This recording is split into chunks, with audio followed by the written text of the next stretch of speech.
যে বিষয়টা নিয়ে আলোচনা হবে সেটা হচ্ছে মদ মাংস খেয়ে কি আমরা মন্দিরে উঠতে পারবো কি না। হ্যাঁ, সেই বিষয়টা নিয়ে একটু আলোচনা করব। মেন কথা হচ্ছে যে আমরা আমাদের বাড়ির বাবা মা ঠাম্মা ঠাকুরদা এবং যারা যারা বড় গুরু আছে, যারা বড় বড় পদে বসে আছে, তাদের মুখে শুনেছি যে মদ মাংস খেয়ে মানে মন্দিরে ওঠা যাবে না বা কারুর পুজো করা যাবে না। বা আবার অনেকেই বলে যে মাছ মাংস খেয়ে তোমরা মন্দিরে উঠতে পারবে না বা সেই মায়ের পুজো দিতে পারবে না। আচ্ছা, এটা কতটা সত্য তোমরাই বলো। সত্যি কি মদ মাংস খেয়ে কি আমরা মন্দিরে উঠতে পারবো না, বা আমরা মাছ মাংস খেয়ে কি আমরা মানে ভগবানের পুজো দিতে পারবো না,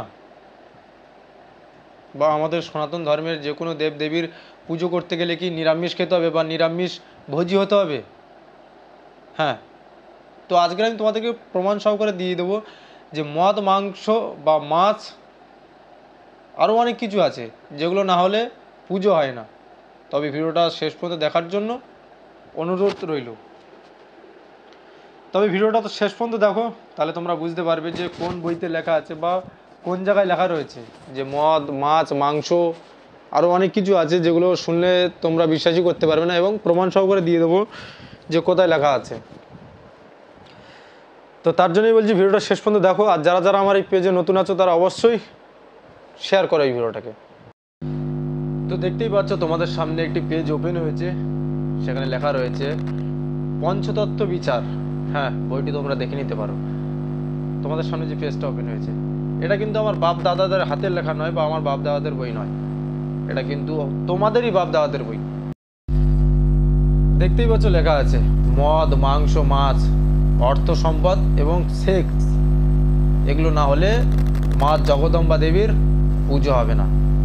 তাহলে তোমরা বুঝতেই পারছো তো এখানে এমন এমন জিনিস দেওয়া রয়েছে যে মদ মাছ মাংস অর্থ সম্পদ এবং সেক্স, এগুলো না হলে তোমাদের এই দেবীর পুজোই হবে না। তাহলে ভাবো, তোমরা যে চেঁচে বলে বেড়াচ্ছ যে নিরামিষ খাও বা ভগবানকে ডাকতে গেলে এটা করো সেটা করো, কিন্তু তোমরা এখানে প্রমাণ সহকারে দেখতে পেলে। তবে আমি একটা কথাই বলবো যে মদ মাছ মাংস যাই হোক আরও যা যা লেখা রয়েছে, এগুলো কে নেয়? এই যে মদ মাংস এগুলো কে খায়? একটা কথাই ভাবুন, আপনাদের এই জগদম্বা দেবী খায়, নাকি যে জগদম্বা দেবীর মানে হেড ঠিকাদার হয়ে রয়েছে সে খায়? আরেকটা যে জিনিস বাজেভাবে লেখা রয়েছে সেটা তোমরা তো বুঝতেই পারছো, সেটা নয় বাদ দিলাম। ভাবুন তো, যারা যারা আজ বলছো যে নিরামিষ খাও এটা মানে এটা করো না, মদ খেও না মাংস খেও না, বা এগুলো খেলে তুমি মন্দিরে উঠতে পারবে না, এগুলো করলে তুমি পুজো দিতে পারবে না বা কোনো কিছুই করতে পারবে না। অথচ তোমাদের এই বইটাতে লেখা রয়েছে যে জগদম্বা আমার পুজো করতে গেলে এগুলো লাগবেই। এই যে মদ মাছ মাংস অর্থ সম্পদ এবং সেক্স, এগুলো না হলে জগদম্বার পুজো হবে না। এগুলো অবশ্যই লাগবে।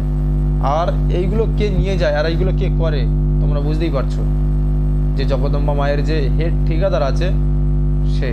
আর ভিডিও শেষে আমি একটা কথাই বলবো যে ভিডিওটা যদি তোমাদের সত্যি যদি ভালো লেগে থাকে তবে অবশ্যই শেয়ার করো, প্রচুর পরিমাণে শেয়ার করো। আর এই সত্যের সন্ধানে 2.0 এই পেজটিকে অবশ্যই ফলো করে রাখো।